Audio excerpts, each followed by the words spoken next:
मैंने जैसे उनसे कहा कि मुझे एक्टर बनना है तो उन्होंने कहा मैं तुम्हारे लिए कोई फिल्म नहीं बनाऊंगा। मैं स्क्रीन पेपर पढ़ रहा था, सेंटर स्प्रेड में मैंने देखा अंदाज अपना अपना, विनय सिन्हा प्रेजेंट्स और आमिर, सलमान, करिश्मा, रवीना, सबकी तस्वीरें थी। मैं अपना नाम ढूंढ रहा हूँ, अपनी शक्ल ढूंढ रहा हूँ, लेकिन मैं दूर दूर तक नहीं। कोई भी सीन आप अंदाज अपना अपना का उठा के देखिए, उसमें आपको कहीं से ऐसा नहीं लगेगा कि मैं मिमिक्री कर रहा। I live the character. उसमें सबसे अच्छी बात क्या आमिर में, वो पिक्चर को टोटलिटी में देखता है। वो पिक्चर को अपने पॉइंट ऑफ व्यू से नहीं देखता, वो पिक्चर को एज अ पिक्चर देखता है। मेरे ख्याल से सलमान खान जो है वो इंसान नहीं, वो फरिश्ता है, पुरुष नहीं महापुरुष है। He will go out of his way to help you. मेरे नए प्लान के मुताबिक मुझे यहीं आना था क्योंकि वी आर एंटरटेनर्स।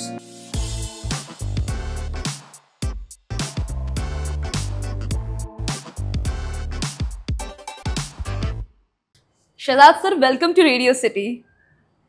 सर, आपको लगा था अंदाज अपना अपना इतनी कल्ट मूवी हो जाएगी जब आप शूट कर रहे थे? सत्या, अगर मैं सच कहूँ तो मुझे बहुत कम उम्मीद थी कि ये फिल्म बनेगी भी। कि 91 में शुरू हुई और 94 में कंप्लीट होके रिलीज़ हुई। बीच में थोड़े काफ़ी गैप्स होते गए, कभी किसी की डेट का प्रॉब्लम तो कभी किसी चीज़ का problem. It was a very very bumpy ride. और अगर ये फिल्म बनी है, रिलीज़ हुई है और आवाम के सामने, ऑडियंस के सामने आई है, तो इसका पूरा श्रेय जो है वो जाता है विनय सिन्हा जी को। भगवान उनकी आत्मा को शांति दे, क्योंकि वही वाहिद शख्स है। अगर वो नहीं होते तो आज आप ये इतना खूबसूरत मुजस्मा जिसका नाम अंदाज अपना अपना है वो नहीं देख पाते। ऐसा क्यों? ऐसा क्यों? बहुत सारी रीजंस है। जैसे फिल्म शुरू हुई, उसके बाद फिर हमारे जो हीरोज थे वो और फिल्में करने लगे, और उस वक्त ऐसा था कि हर हीरो की कम से कम 8-10 फिल्में फ्लोर पे होती थी जी। तो उनको टाइम देना, ये करना, वो करना, बहुत सारी चीज़ें थी। और एक इनफैक्ट क्लाइमैक्स तो हमको पूरा रीशूट करना पड़ा, क्योंकि पहले क्लाइमैक्स में जो क्राइम मास्टर गोगो थे जी, वो टीनू आनंद जी थे। ओके। वो पूरा शूट किया, लेकिन कहीं कुछ ग्लिचेस वगैरह थी, तो राजीव को दोबारा शूट करना था। तो पता चला टीनू जी अवेलेबल नहीं है, वो कनाडा में किसी फिल्म की शूटिंग कर रहे हैं। तो इसीलिए फिर शक्ति कपूर साहब को लिया गया क्राइम मास्टर गोगो के लिए, और पूरा क्लाइमैक्स रीशूट हुआ। काफ़ी सीन्स रीशूट हुए हैं उसमें, लेकिन बहरहाल ऑल्स वेल दैट एंड्स वेल। लेकिन बहुत अच्छी फिल्म बनी, बहुत अच्छी, बहुत मज़ा आया, बहुत एक्सपीरियंस मिला हमको और सबको मज़ा आया। बिल्कुल बिल्कुल जी, ये भला कैरेक्टर आपको कैसे मिला? देखो, जो आदमी दूसरों का भला करता है उसका हमेशा भला होता है। जी। बात ऐसी है कि इससे पहले मैंने विनय सिन्हा साहब के साथ एक फिल्म की थी, वही प्रोड्यूसर थे। आपको याद होगा कि गुलशन कुमार जी ने कुछ 3-4 वीडियो फिल्में शुरू की थी। एक थी लाल दुपट्टा मलमल का, एक थी बहार आने तक, एक थी अभी तो मैं जवान हूँ, जिसके प्रोड्यूसर विनय सिन्हा जी थे। डायरेक्टर अमजद खान साहब थे, गब्बर सिंह मरहूम, और उसमें सचिन पिलगांवकर साहब हीरो थे, एक और हीरोइन थी, और मैं उसमें विलन का कैरेक्टर कर रहा था। तो उसमें विनय जी ने मुझे कास्ट किया। उसके बाद उनके साथ एक अच्छे ताल्लुकात बन गए, एक फैमिली टर्म्स हो गई, और मेरे लिए एक वो फादर फिगर बन गया, एक सरपरस्त बन गया मेरे लिए, वो एक गॉड फादर आप कह सकते हैं। He was like a God father for me. And उस वक्त उन्होंने मुझसे वादा किया कि, क्योंकि उस फिल्म के दौरान भी काफ़ी कुछ चीज़ें हुई जी। अगर दूसरा कोई एक्टर होता तो वो हो सकता है रिवोल्ट करता, या वो ना इत्तेफाकी हो सकती थी, लेकिन I just kept my mouth shut and I I just did whatever Vinay ji ने कहा, मैं उनके साथ कंधे से कंधा मिलाकर खड़ा रहा। हो सकता है वो अदा मेरी उनको बहुत पसंद आ गई, तो उन्होंने कहा कि जब कभी हम फीचर फिल्म बनाएंगे तो हम आपको ज़रूर लेंगे। जी जी। मला ठीक है। उसके बाद फिल्म कंप्लीट हो गई, अभी तो मैं जवान हूँ, फिर हम सब अपने अपने रास्ते निकलते। पता है आपको, एक फिल्म जब कंप्लीट हो जाती है तो we are back going office office, playing office office, कि भाई रोल दो काम दो, रोल दो काम दो। तो ऐसा चलता रहा। मैं कम से कम 15-20 ऑफिस के चक्कर मारा। तो सब ने ये कहा कि बेटा इसमें कुछ नहीं, लेकिन अगली पिक्चर में ज़रूर मैंने आप मेरी कर रहे हैं अगली पिक्चर। तो जब मैं 20 या 22 लोगों के मुंह से ऐसे सुना मैंने, तो अगली पिक्चर का जी, ओहो, तो मैंने 23वें आदमी को कहा, मैं सर, बहुत बड़े प्रोड्यूसर थे वो, मैंने कहा सर पता नहीं मैं आपकी अगली फिल्म कर पाऊंगा कि नहीं। तो मुझे ऐसा देखने, क्यों क्यों क्यों, बोले मैं कम से कम 22 अगली फिल्में कर रहा हूँ। तो ऐसी चीज़ें हुई, और ये बड़ा अच्छा किस्सा है जो मैं आपको सुनाना चाहता हूँ।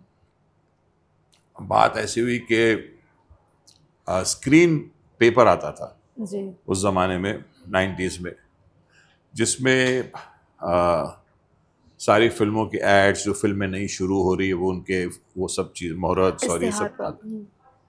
तो सेंटर स्प्रेड, मैं स्क्रीन पेपर पढ़ रहा था, सेंटर स्प्रेड में मैंने देखा अंदाज अपना अपना, विनय सिन्हा प्रेजेंट्स, और आमिर, सलमान, करिश्मा, रवीना, सब की तस्वीरें थी, और डायरेक्टेड बाय राजकुमार संतोषी साहब, जिन्होंने घायल बनाई थी। जी। मैं अपना नाम ढूंढ रहा हूँ, अपनी शक्ल ढूंढ रहा हूँ, लेकिन मैं दूर दूर तक नहीं दिखाई नहीं ना। बस मैंने कहा यार, लगता है ये अगली पिक्चर भी हाथ से गई। बस इतना कहना था कि ऊपर वाले ने लगता है सुन ली, और उस वक्त लैंडलाइंस होती थी। फ़ोन की घंटी बजी मेरी जी। मैंने फ़ोन उठाया, और अक्सर उस वक्त लैंडलाइंस के हर कमरे में एक कनेक्शन होती थी। तो मैं 2-3 लोगों ने फ़ोन उठाया, तो मैंने कहा, बहुत धीमी आवाज़ सुनाई, तो मैंने अपने नौकर से कहा, भाई रखो आप ज़रा, मैं बात कर रहा हूँ। तो क्या, अरे हम विनय सिन्हा जी बोल रहे हैं, विनय बोल रहे हैं। मैं, हाँ हाँ विनय जी बोलिए। बोला, मैं आप ही का सेंटर स्प्रेड देख रहा हूँ, माशाल्लाह बहुत अच्छा लग रहा है, आप फ़ौरन सनी सुपर साउंड आ जाइए। बोला क्यों? बोले नहीं, आप आ जाइए, हम इस फिल्म के लिए आपको आना है, आ जाइए। तो फिर हम स्टूडियो गए, वहाँ हमारी मुलाकात पहली बार राज संतोषी साहब से हुई, और इत्तेफाक देखिए कि राज संतोषी साहब के फादर PL संतोषी साहब, उनके साथ मेरे डैडी ने एज ए हीरो काम किया उनकी फिल्मों में जी। तो बात की उन्होंने उनसे, राज जी ने कहा कि शहजाद, सारी कास्टिंग मैंने की है इस फिल्म की, और किसी में विनय जी का दखल नहीं था, लेकिन ये जो भल्ला का कैरेक्टर है, इसके लिए उन्होंने कहा कि नहीं, वो मैं ही करूँगा। पुश किया कि आप जी, ही। पुश किया मुझे, कि उनसे कहा कि नहीं, ये मैं ही करूँगा। मतलब मुझे कोई प्रॉब्लम नहीं, आप करिए, लेकिन शर्त यह है कि आप अपनी फादर की आवाज़ में बात करेंगे। मौला ठीक है, कोई प्रॉब्लम नहीं है। मौला तो मेरे बाएं हाथ का खेल है, मेरी जीन्स में है, वो मेरी बर्थ राइट है।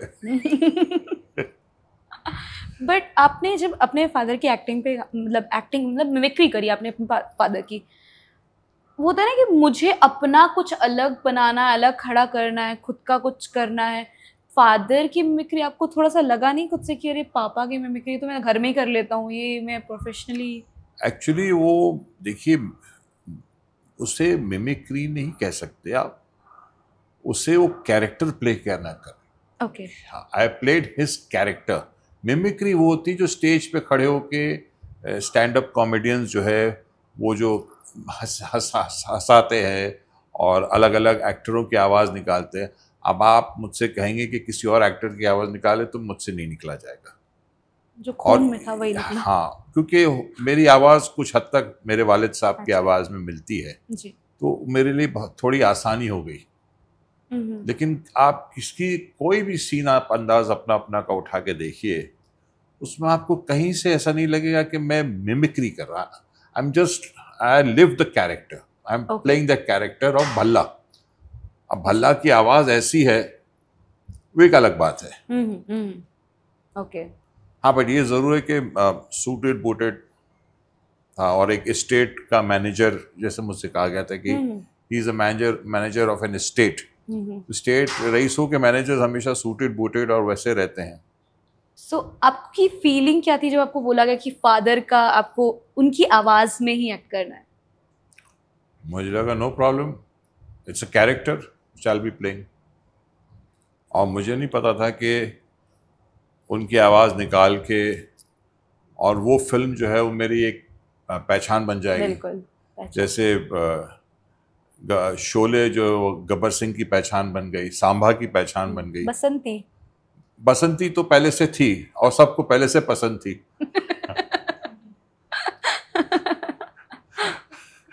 तो वो बन गया, मेरा एक इंट्रोडक्शन बन गया एक किस्म से, आइकॉनिक हो गया आपका वो लाइफ का। जी जी। अच्छा ठीक है, अगर ये मूवी नहीं होती, आप मूवी लाइन में नहीं आते, तो भल्ला का प्लान भी क्या था? मेरे नए प्लान के मुताबिक मुझे यहीं आना था, क्योंकि वी आर एंटरटेनर्स। हम सिर्फ लोगों को एंटरटेन और एंटरटेन करना जानते हैं, बाकी कुछ नहीं जानते। आप इस लाइन में जब आए तो आपका बाकी कोई प्लान भी नहीं था, आप सिर्फ एक्टिंग ही लेके चले थे कि यही करना है, यही जीना है, यही मरना है। जी, एक्चुअली एक्टिंग में एक्टर में शौकिया नहीं बना जी, इट वॉज माई पैशन। आप समझे? और जो चीज़ आदमी की पैशन होता है जी, जिस आदमी का जो पैशन होता है, मेरे ख्याल से उसको उसके पीछे लग जाना चाहिए। कभी ना कभी उसको ज़रूर कामयाबी मिलेगी। कभी देर लग जाती है, कभी जल्दी मिल जाती है। आपको जल्दी मिली या देर? मैं अभी तक ढूंढ रहा हूँ, मैं अभी तक संघर्ष कर रहा हूँ। आप कहाँ संघर्ष कर रहे हैं? अब भी आप संघर्ष कर रहे हैं? आप कह रहे हैं? जी, मैं अभी भी संघर्ष कर रहा हूँ। ठीक है, तलाश जारी है। जी, ठीक। सो आपका जो ये सफ़र था एक्टिंग का, इसमें आपके पिता ऑलरेडी एक मुकाम हासिल कर चुके थे, अजित जी। उसमें उनका कितना हस्तक्षेप रहा, उन्होंने कितनी मदद की? नेपोटिज्म बहुत चलता है, माना जाता है, तो आपकी लाइफ में उसका कितना असर रहा? नेपोटिज्म नाम की कोई चीज़ ही नहीं है साहब। कौन कहता है नेपोटिज्म है? I don't believe in this. हलवाई का बेटा अगर हलवाई बनता है तो उसको नेपोटिज्म कहेंगे? नहीं। डॉक्टर का बेटा अगर डॉक्टर बनता है तो उसको नेपोटिज्म कहेंगे? वकील का बेटा अगर वकील बनता है तो उसे नेपोटिज्म कहेंगे? नहीं ना, बिल्कुल भी नहीं। तो अगर एक एक्टर का बेटा या बेटी एक्टिंग लाइन में आना चाहती है या एक्ट्रेस बनना चाहती है, एक्टर बनना चाहता है, तो कैसा नेपोटिज्म? बचपन से उस माहौल में रहा है वो या रही है वो, तो उसे तो वही दिख रहा है। और अल्टीमेटली माँ बाप तो पब्लिक होती है, बस यही था। और कहीं ना कहीं पब्लिक माँ बाप होती है, पब्लिक ही माँ बाप होती है जो उस एक्टर या एक्ट्रेस को एक्सेप्ट करती है या नहीं करती है। हम अच्छे से अच्छा काम कर सकते हैं, बाकी पब्लिक माँ बाप है डिसाइड करने के लिए। तो पब्लिक ने तो आपको पसंद किया, बट आपके करियर की स्टार्टिंग में कहीं पर भी पिता की मदद आपने ली? मैंने जैसे उनसे कहा कि मुझे एक्टर बनना है, तो उन्होंने कहा मैं तुम्हारे लिए कोई फिल्म नहीं बनाऊंगा। उसके बाद उन्होंने कहा मैं तुम्हारे लिए कहीं फ़ोन भी नहीं करूंगा।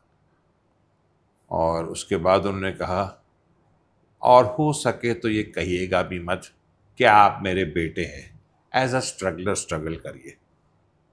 वो भूल गए कि वो एक पठान से बात करे। अगर वो पठान है तो मैं भी पठान हूँ।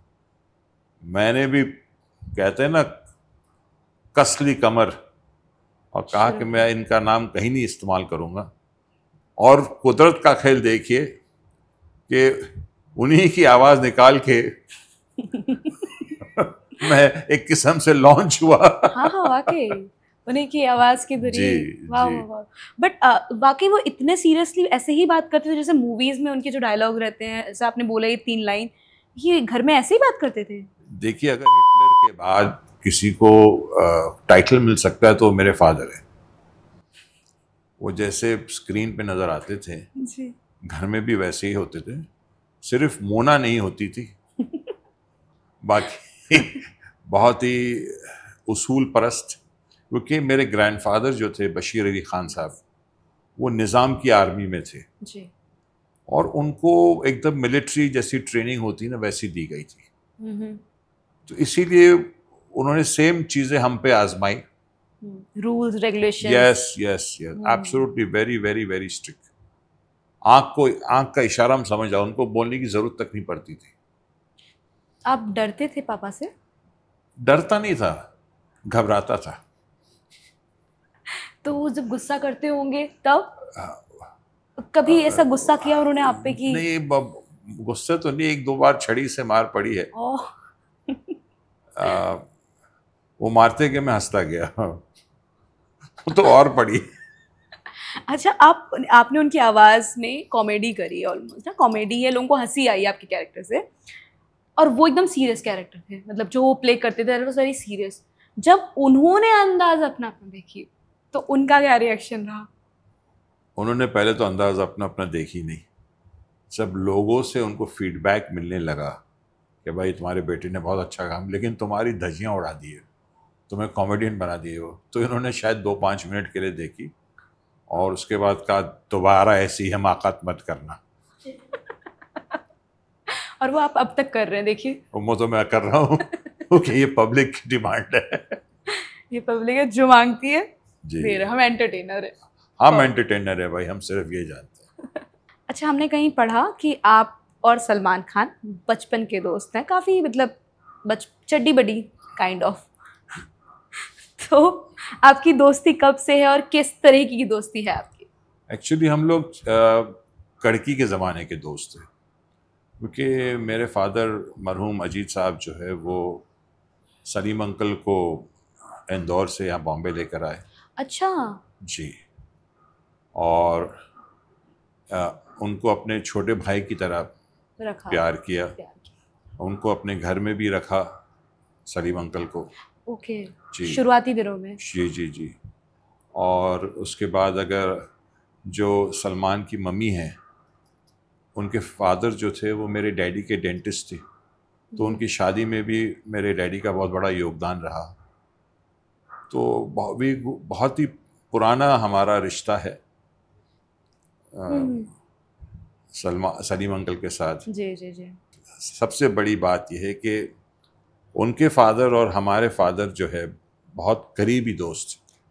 मतलब सलीम अंकल मेरे डैडी को बड़ा भाई मानते थे। ओह। ही यूज्ड टू जस्ट मतलब treat him like an elder brother, जैसे वो कहते थे। एंड सलीम अंकल का भी जब वक्त आया, आप यकीन मानिए, मेरे फादर ने मुझे प्रमोट नहीं किया कभी, किसी को फ़ोन नहीं किया कि भाई मेरे बेटे को ले लो, ये कभी नहीं जी। उन्होंने सलीम साहब को प्रमोट किया as an actor. As an actor भी? जी जी, एज एन एक्टर। वो एक्टिंग करना चाहते हैं प्रिंस सलीम के नाम से। वो राइटर बन गए और मैं अभी तक एक्टर बनने की कोशिश, एक्टर बनने का संघर्ष कर रहा हूँ। संघर्ष। पर ये दिस इज नॉट फेयर। हाँ, मतलब सलीम जी की उन्होंने इतनी मदद करी, आगे रहे उनके, मतलब कि हमेशा हेल्प करने के लिए एक हाथ आगे बढ़ा के रखा, आपके लिए क्यों नहीं? हो सकता था वो उनके एक बड़े अजीज दोस्त थे जी, मैं नाम नहीं लेना चाहता हूँ, उनकी बेटे की फिल्म बनी थी और उसके बाद जो उनका वो किसी वजह से फ्लॉप हो गया। जो उन्होंने देखा उस बच्चे का क्या हशर हुआ, तो वो सोचे कि यार कभी मेरे बेटे का ये हशर ना हो जाए, तो बेटर है कि वो जो कठिन रास्ता है उस पर चले। और उनको ऐसा था कि भाई ये 2-4 महीने 5 महीने करेगा, उसके बाद भाग के आ जाएगा। बट वो भूल गए कि पठान एक बार जुबान देता है तो फिर पीछे नहीं हटता, जैसे दुर्जन सिंह। तो एक बार जुबान दी तो वापस नहीं लौटे। बिल्कुल बिल्कुल नहीं, आज तक लगे हुए, आज तक संघर्ष कर रहे हैं। हमने भी बड़े ऊंचे नीचे डगरिया पे चले हैं, लेकिन हम ऊपर वाले ने हमारा बड़ा साथ दिया। जी जी। अच्छा, जब आपको पहली मूवी मिली, तो मैं कुछ अचीव करती हूँ तो मैं खुशी खुशी घर में कॉल करती हूँ, ऐसा हुआ ऐसा हुआ। आपको जो पहली मूवी मिली और आपने अपने पिता के सामने रखी बात, या रखी या नहीं रखी? एक्चुअली मैंने नहीं रखी। इसलिए नहीं रखी क्योंकि पता नहीं क्या फरमान देते वो मुझे, तो मैं चुपचाप, मैंने कहा मैं हॉलीडेज पे जा रहा हूँ, ओह। और 1-2 महीने के लिए उसकी आउटडोर के लिए मैं निकल गया। और जब रिलीज हुई तब? वो रिलीज हुई तब उनको पता चला कि ये फिल्म, और क़यामत से क़यामत तक की भी बड़ी अच्छी कहानी है। मैं नासिर साहब के ऑफिस में चला गया अपने फ़ोटोज़ लेकर, जी। वो पर्ची होती है वो भरी, मैंने सिर्फ अपना नाम लिखा, आधा पौना घंटा मुझे बाहर बाकी भी लोग थे, सब वेट कर रहे थे, तो हम भी वेट कर रहे थे। उसके बाद हमारा टर्न आया, सब, मैंने कहा नासिर साहब मुझे आपके साथ काम करना है, तो बोले भाई हीरो का रोल तो मैं आपको दे नहीं सकता हूँ, वो देखो हमारा हीरो बैठा है, वो जो आज आमिर खान कहलाते हैं, मिस्टर परफेक्शनिस्ट। जी। तो मैंने कहा मुझे हीरो नहीं, आप मुझे विलन दे दीजिए, हीरो का दोस्त बना दीजिए। तो बोले हाँ, हीरो का दोस्त का शायद चांस है तुम्हारे बनने का। आई गई बात हो गई। फिर उन्होंने मुझे, जब मैं एड्रेस दे रहा था तब उन्होंने जब एड्रेस पे गौर किया, बोले यार ये तो हामिद मियाँ का नंबर है, एड्रेस है और नंबर है, आप उनके घर में क्या कर रहे हैं? मैं बोला मैं उनका बेटा हूँ। तो उन्होंने इतनी गालियाँ दी मुझे, इतने भड़के, क्यों नहीं बोला तुमने पहले ये, मतलब मैं बोला उन्होंने मना किया है, और जब तक उनकी एनओसी नहीं मिलती मैं नहीं बोल सकता, सिफारिश नहीं चलेगी, और एनओसी तो मिलना दूर की बात है। जी। ठीक है, तो फिर तब जाके उन्हें पता चला, जी, और इंडस्ट्री में फिर लोगों को धीरे धीरे पता ही चल गया कि जी, आपके जी, वालिद साहब कौन है। आप तब आमिर खान से आपने देख के लगा था वो पहली बार, मतलब जब आप बैठे हुए आपने आमिर खान को हीरो देखा था कि वो हीरो है, मिस्टर परफेक्शनिस्ट? आपको एक बड़ी अजीब बात बताऊंगा जी। कि जब क़यामत से क़यामत तक का मुहूर्त हुआ, हाँ। मुझे याद है सीरॉक में मुहूर्त था। अच्छा। तो आधे से ज़्यादा लोग, यहाँ तक कि शमी कपूर साहब ने भी आके मुझे मुबारक हो, तुम लॉन्च हो रहे हो, मतलब मोर देन 60-70% लोग मुझे आके मुबारकबादी दे रहे थे, वो समझ रहे थे फिल्म का हीरो मैं हूँ। क्योंकि उस वक्त हीरो जो है वो 6 फीट लंबा, तगड़ा, एकदम, एक्शन हीरोज और ये सब, वैसी ये पहली बार एक फ्रेजाइल, एक बड़ा खूबसूरत सॉफ्ट सा हीरो आ रहा था, चॉकलेट बॉय टाइप। जी, चॉकलेट बॉय टाइप। और आमिर ने बहुत अच्छा काम किया, और आमिर बहुत अच्छा एक्टर है, और उसको देखकर ना ऐसा लगता है नहीं यार इसको इससे अच्छा करना है, मतलब और वो उसमें सबसे अच्छी बात क्या है आमिर में जी, वो पिक्चर को टोटलिटी में देखता है, वो पिक्चर को अपने पॉइंट ऑफ व्यू से नहीं देखता, वो पिक्चर को एज ए पिक्चर देखता है कि भाई सबके कायदे होने, मतलब अगर उसे लगता है कि ये लाइन इस कैरेक्टर के बोलने से और इनहेंस हो जाएगा सीन, तो अपनी भी लाइन दे देता है वो। He is so nice and so dedicated. अच्छा, अपनी भी लाइन दे देते हैं कि अगर ये सामने वाला बोलेगा प्रेजेंट करेगा ज्यादा बेहतर जी रहेगा। जी जी, that's why he is called as mister perfectionist. Yes, he is one of the most insecured मतलब इनसिक्योर नहीं है वो, हाँ, कि ये मेरा डायलॉग ले लेगा तो मूवी चली वो जाएगी। बिल्कुल बिल्कुल उसे किसी किस्म की इनसिक्योरिटी नहीं है। तभी वो उनकी मूवी चुनिंदा होती है, कम ही होती हैं पर बेहतरीन होती है, बहुत हर एंगल से काम किया होता है। सलमान खान के साथ आपने उन्हें करीब से जाना है, आपको कैसे लगता है? मेरे ख्याल से सलमान खान का जो है वो इंसान नहीं, वो फरिश्ता है, पुरुष नहीं, महापुरुष है वो।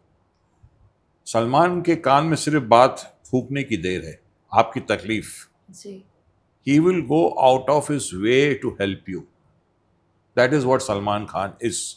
और वो जो इस हाथ से चैरिटी करता है ना, वो इस हाथ को पता नहीं चलता, किसी को भनक नहीं लगती, किसी को भनक नहीं लगती कि उसने किसके लिए क्या किया है जी। और वो किसी उम्मीद से नहीं करता है, किसी लालच के तहत नहीं करता है कि अगर मैंने एक्स के लिए कुछ किया तो मुझे रिटर्न में कुछ, no, he does it bellows without any expectation from the front person कि ये मेरे कुछ नहीं है। तो मैं तो कहूँगा कि ऐसे 10,000 सलमान खान और आ जाए इस धरती पे, इस खास करके हमारे इंडस्ट्री में, जो इतना बड़ा दिल वाला है। May God bless him and may God बड़ी खुशी होती है मुझे जब मैं सुनता हूँ कि ऊपर आज उसके इतने एसेट्स है, इतने क्यों सलमान का स्ट्रगल किसी ने नहीं देखा है जो मैंने देखा है, जो बहुत उस वक्त के जो उसके करीबी लोग दोस्त थे उन्होंने देखा है। आज ऊपर वाला उसको नवाज रहा है बिकॉज उसका दिल जो है ना वो समुंदर की तरह पड़ा है, दरिया भी नहीं समुंदर की तरह है। इतने शानदार व्यक्तित्व है उनका। लोग चाहे कुछ भी कहे उसके बारे में, लेकिन मैं तो कहूँगा कि भाई he is God's good soul, very good soul, very good human. Misunderstood by some, that's a different thing. देखिए हर आदमी कोई परफेक्ट नहीं होता, लेकिन दिल का भाई कमाल का इंसान है। इस फिल्म ने आपकी जिंदगी में क्या ऐड किया? इस फिल्म ने मेरी पूरी जिंदगी की काया बदल दी। मैं बैचलर था, मैं शादीशुदा हो गया मेरे बच्चे हो गए ये इस फिल्म की देन है जी। कैसे? कैसे मतलब क्योंकि मैं एक विलेन का बेटा था तो मुझे जल्दी अच्छे घरों के रिश्ते मना कर देते थे। बोले यार इसका बाप तो स्क्रीन पे उल्टी सीधी हरकतें करता है, इनको लड़की नहीं देनी। लेकिन अंदाज अपना अपना के बाद उनको लगा नहीं यार ये एंटरटेनर, ये अच्छा आदमी है, इसको अच्छी लड़की मिलनी चाहिए। तो सच में ऐसा हुआ है कि आपके पिताजी जिस तरीके से रोल प्ले करते जी थे? जी जी, it makes a very big impact psychologically, आवाम पे बहुत बड़ा इम्पैक्ट पड़ता है उसका। मैं आपको मेरी स्कूल की बात शेयर करूंगा। एक कुछ राइटअप आया था उस वक्त टाइम्स ऑफ इंडिया में कि मेरे डैडी ने के साथ किसी ने चीटिंग की। ठीक है। तो मेरे डैडी ने उसको थप्पड़ मारा या क्या, वो टाइम्स ऑफ इंडिया के फ्रंट पेज पे आ गया। आप यकीन मानिए पूरे स्कूल के जो क्लासमेट्स जो थे मेरे, वो सब नाराज हो गए। क्या तुम्हारे डैडी कैसे किसी को थप्पड़ मार सकते हैं? इतना फर्क पड़ता? इतना। एक तो वो अपना हीरोइन की माँ को छेड़ते, हीरोइन को उठा ले किडनैप कर लेते, ऊपर से थप्पड़ भी मारते। बोले हाँ। मैं बोला थप्पड़ तो मारती है, तुम देखा नहीं कि गोली भी मारते हैं वो तो it plays psychologically on people's mind. आपने मंसूर खान जी के साथ काम किया, आपने राजकुमार संतोषी जी, आपको कैसा इन लोगों के साथ, मतलब ये लोग किस तरीके से आपको गाइड करते थे सीन करवाने के लिए? एक डायरेक्टर किस तरीके से आपको गाइड करता था सीन करवाने के लिए, उससे कितना फर्क पड़ता है परफॉर्मेंस में? फिल्म जो है ना वो डायरेक्टर्स मीडिया है। हम एक्टर जो है जैसे आप कह सकते मोहरे हैं, चेस बोर्ड के मोहरे। It's a director's media. जो डायरेक्टर कहता है हमको वो करना है to the best of your abilities. तो हम जो भी समझदार एक्टर्स हैं और जो भी इंस्टीट्यूट से आए हैं, जो NSD से आए या FTI से आए या एक्टिंग स्कूल से आए, वो ये अच्छी तरह से जानते हैं कि film is directors media, theatre is actors media. क्योंकि थिएटर में लाइव ऑडियंस होती है और एक्टर सामने खड़ा होता है जी। उसमें अगर वो गूफ अप भी करता है तो उसको फेस करना है, और अच्छा बुरा करता है तो उसको सामने उसका इमीडिएट रिस्पॉन्स मिल जाता है। जी जी। लेकिन फिल्म इज डायरेक्टर्स मीडिया। तो obviously I was very lucky by the grace of God कि मुझे इतने अच्छे अच्छे डायरेक्टर्स के साथ काम करने का मौका मिला। मंसूर खान, राज संतोषी साहब, इकबाल दुरानी साहब, मेहुल कुमार साहब, डेविड धवन साहब, और भी बड़े अच्छे सारे बड़े बड़े जी आपने काम किया बहुत अच्छे तरीके से। रिजल्ट भी काफी बेहतरीन आया, काफी अच्छी मूवीज हिट भी रही। अभी फिलहाल किसी प्रोजेक्ट पे आप काम कर रहे हैं? अभी फिलहाल एक दो वेब सीरीज है जी। और सबसे इम्पोर्टेंट मैं एक अभी बायोपिक बनाने के इसमें हूँ। मेरे फादर के ऊपर बहुत लोगों ने कहा मुझे कि हम आपकी फादर की बायोपिक देखना चाहते हैं। बड़ी रंगीली लाइफ रही है उनकी। मोना भी रही है, सोना भी रहा है, और तो मैं उसके इसमें हूँ कि उनकी एक बायोपिक बने। बट यस, अगर अच्छे रोल्स आते हैं तो I am open for it. मैं रेडी हूँ अच्छे रोल्स के लिए, अच्छे कैरेक्टर्स के लिए। चलो, आपके पिता ने कभी भी आपकी कोई एक्टिंग का पीस या कुछ देखा हो और बहुत अच्छा फील किया हो और वो मूवमेंट ऐसा कुछ रहा कभी? आपने फिल्मों में कभी उनके चेहरे पे अच्छे एक्सप्रेशंस देखे हैं, खुशी के एक्सप्रेशंस देखे हैं, हमेशा डराते हुए या गोली मारते हुए? वो तो सेट की बात हुई। हाँ, तो वो बस वो उनका घर में भी रहा जी है। जी, जो उनका कैरेक्टर ही वो है, ये always stayed in his character. पूरी लाइफ उन्होंने उसी कैरेक्टर में। जी जी जी जी। बट आपके अंदर कभी रहा कि पिता मेरे ऐसे भी तारीफ करें? सबके पापा तो बोलते हैं, मेरे पापा। देखिए, जिस दिन मेरे पिता मेरी तारीफ कर देते ना, तो उस दिन मैं सैचुरेट हो जाता। उनकी तारीफ नहीं करने की वजह बहुत आई रिस्पेक्ट इट। अगर वो तारीफ कर देते तो मेरी सैचुरेशन पॉइंट हो जाती। मुझे ऐसा लगता है attend Nirvana which I still have to attend. And अगर आपको किसी की अपने औलाद की तारीफ भी करनी है तो उसको ये कहना चाहिए अगली बार इससे अच्छा करना, और बेहतर करना। जी जी जी। कोई एक्टर कंप्लीट और परफेक्ट नहीं होता, और एक्टर जो है वो अपनी आखिरी सांस तक सीखता है। जी, it's all about learning, it's a process of learning. आपका और उनका बॉन्ड कैसा रहा? मतलब जब आप बात कर रहे हैं ना तो काफ़ी सीरियस हो गया। मतलब मैंने देखा इस पूरे इंटरव्यू में हंसी मजाक में बात हो रही है, बट अभी ये वाली बात करते हुए लाइक काफ़ी सीरियस। तो उनका और आपका बॉन्ड कैसा था? बॉन्ड ऐसा ही था जैसे आपने अभी एक फिल्म आई थी जिसमें रणबीर कपूर थे, अनिल कपूर उनके बाप बने थे, एनिमल, वैसे ही बॉन्ड था। ओह जी, मैं रणबीर कपूर था और वो अनिल कपूर से। तो उनकी एक एक्नॉलेजमेंट या फिर उनकी से कुछ अच्छा सुनने के, आप कुछ भी कर जाने वाला? जी, और बहुत कम अच्छा, मतलब मैंने तो सुना ही नहीं, but yes I idolize my father. जब वो इस दुनिया से चले गए तो मैं काफ़ी दिनों तक मतलब डिस्टर्ब तो रहा, अभी तक डिस्टर्ब हूँ। I miss him a lot, but I think spiritually is around me. एक दौर आया तो मैं सोचा कि मैं इनको उस कब्र से निकाल के एम्बाम करके अपने पास कहीं रख दूँ। मतलब इस हद तक, इस पागलपन की हद तक मुझे लगता है कि अब मुमकिन नहीं है। और उस वक्त मैं बहुत डीपली इस सोच में था कि किस तरह से मैं उनको उसमें से निकाल के एम्बाम करके कहीं अपनी कोई जगह ले लूं और वहाँ उनको रखूं। आपने खुद को कैसे संभाला उस वक्त के बाद? मुझे एक्चुअली ऊपर वाले ने संभाला। जिसका कोई नहीं होता उसका खुदा होता है। वाकई, उसका कोई नहीं होता उसका खुदा होता है। खैर, और लड़के के लिए खास करके मैं ये ज़रूर कहूँगा कि माँ की तो ज़रूरत होती है, लेकिन बाप की ज़्यादा ज़रूरत होती है।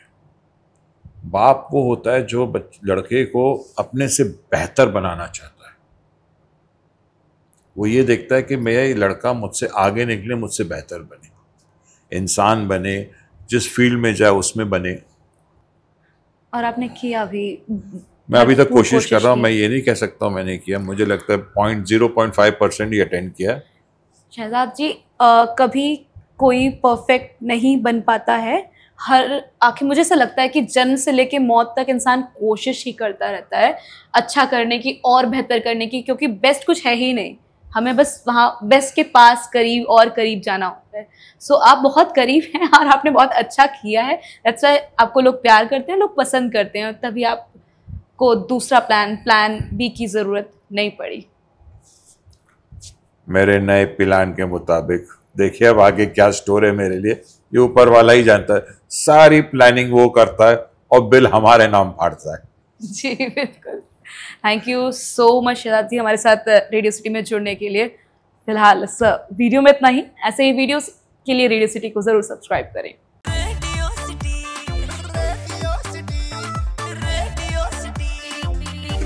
सिटी रग रग में दौड़